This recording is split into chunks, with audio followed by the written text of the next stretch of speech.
Here we go. So today, you're going to go away now with basically 4 words, yeah?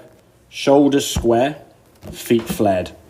That's your only thought, yeah? And just keep reminding of that in terms of setup with the driver to make sure you're in a position where your shoulders are aiming where you want to go.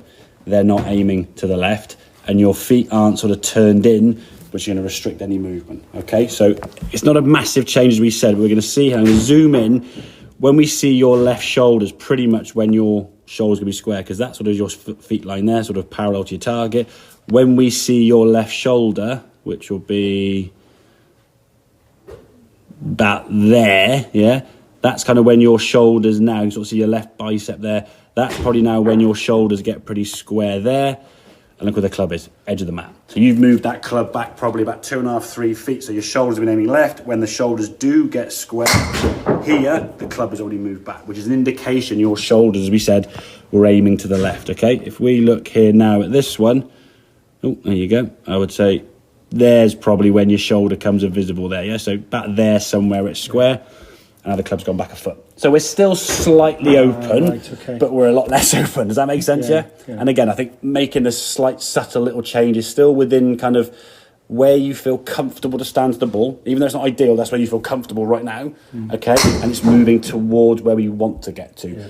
Going too extreme, especially for a match today, is going to be a bit tricky anyway. So we can kind of find a happy medium where the shoulders are maybe aiming on the left-hand side. So if you get a normal shot now, it'd be a bit pulley, or maybe a little bit cutty. That's fine. At least we know with the 2 shots you're likely to be in today are going to be more that way or that way. We're not going to be stood there getting the potential of hitting over there, or maybe there, or whatever.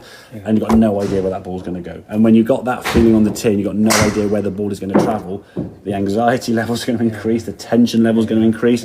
And as we said, I mean, all jokes apart and stuff, you know you've got a slightly short backswing, but if your feet are flared in, you're panicking about where the ball's going to go, your shoulders aiming left, your backswing's barely going to go anywhere. And then it's like, oh my God, I've got to really whack it now.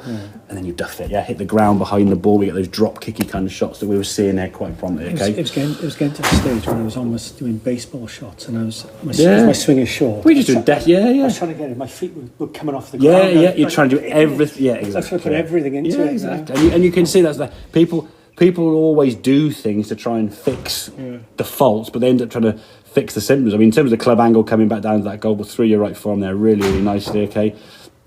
Because you can see there now at impact how your body's really twisted left, yeah? See that? So your shoulders at impact are going way left. Now, those shoulders started pretty square, so they've opened up a little bit. You imagine, there's this one here, we started there, your shoulders are starting here, and then open up, well, it's a bit more to be fair, but open up that same amount. You're swinging it over here somewhere. I mean, that's just going to go left all day. Unless, of course, then you use your sort of skills with your hand-eye coordination to sort of block the ball back to target, which, yes, might hit the ball straighter, but then you're losing 25 yards to the tin. You go, oh, God, I'm not doing that again. Then you try and whack it harder. It's that kind of vicious circle, really, okay? So shoulders square, feet flared, and then I think from a swing perspective, just try and finish and stay there. When you did that, down the middle there, 192, I think that last one went okay, which is playable. Is it your best you could do? No, but at least it's finding fairways and you're getting the ball down the fairway where you want to go.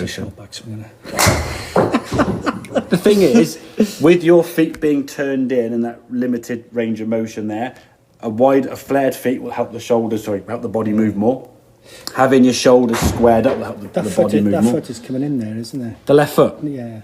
No, that's right. It can definitely move. Yeah, the left foot can definitely move. That's fine. Yeah. Allow basically everywhere along those levels, things want to move. Yeah, your shoulders rotate, your hips rotate, your knees change, flex, and your weight shift goes through your feet. So never try and keep things sort of solid or stuck or rigid.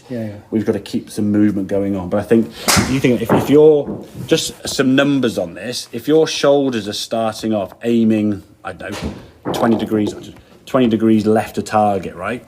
If your shoulders rotate 60 degrees, from here, you've only turned back 40 degrees from where you want to go. It's going to seem really short, I mean, if I started off here now, my shoulders aiming this far left, and I made a 90-degree shoulder turn to where I started now, I've only gone there.